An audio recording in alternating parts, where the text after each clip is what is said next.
think the reason why we're not seeing Kelsey leave the supermarket on her exit after buying the ingredients for the cinnamon rolls, I think the reason why is because I think it would have been going a bit too personal.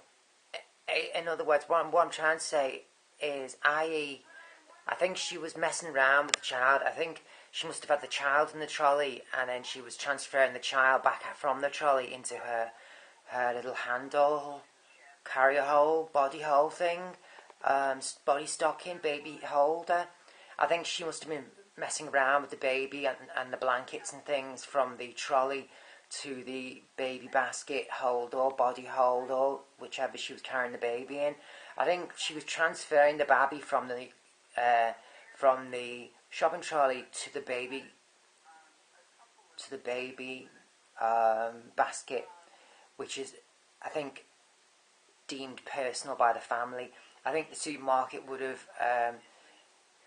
deemed that too personal to be released to the public in respect and in light of the possible worst scenario outcome for the situation, which is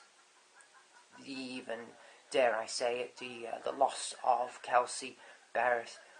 I find it even hard to articulate words even after all this time, so I can imagine at the time the CCTV was released, I think the supermarket, that is the stand state of in regards to that situation.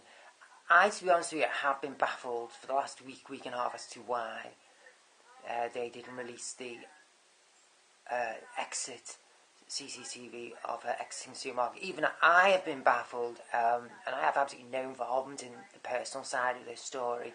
I don't even live in the US, to the point where I've been thinking maybe she was caught shoplifting in the supermarket, and because when you get caught shoplifting, you don't leave through the entrance. When the police are called, you leave through the side way, or if you do leave through the entrance, you could be under escort of the police, etc., etc., etc.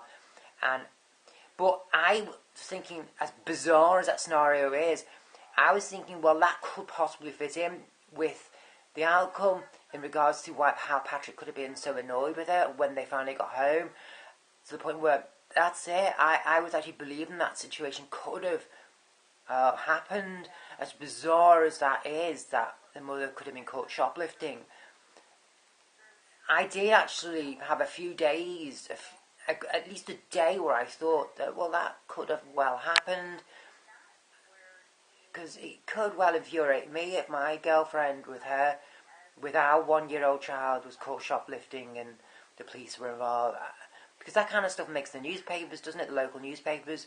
I know that would annoy me if I was in Patrick's situation.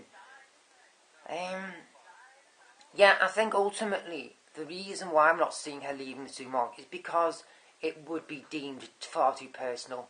Because remember, she had the baby in the basket on entry. She had the baby, didn't she, in the basket, and then in the shopping trolley as she wheeled into the supermarket. So that would have had to have played out in reverse on exiting the supermarket. And we all know how much hassle that is when we're up to our eyeballs with shopping as well. Remember, she would have had bags and bags of shopping leaving, so it would have been there would have been a lot of messing around caught on CCTV with the baby and stuff, and which I think would have been deemed far too personal. I think that's why we're not getting the footage of her leaving the supermarket. I think the supermarket would have decided that the footage would have been deemed far too personal. Over and out.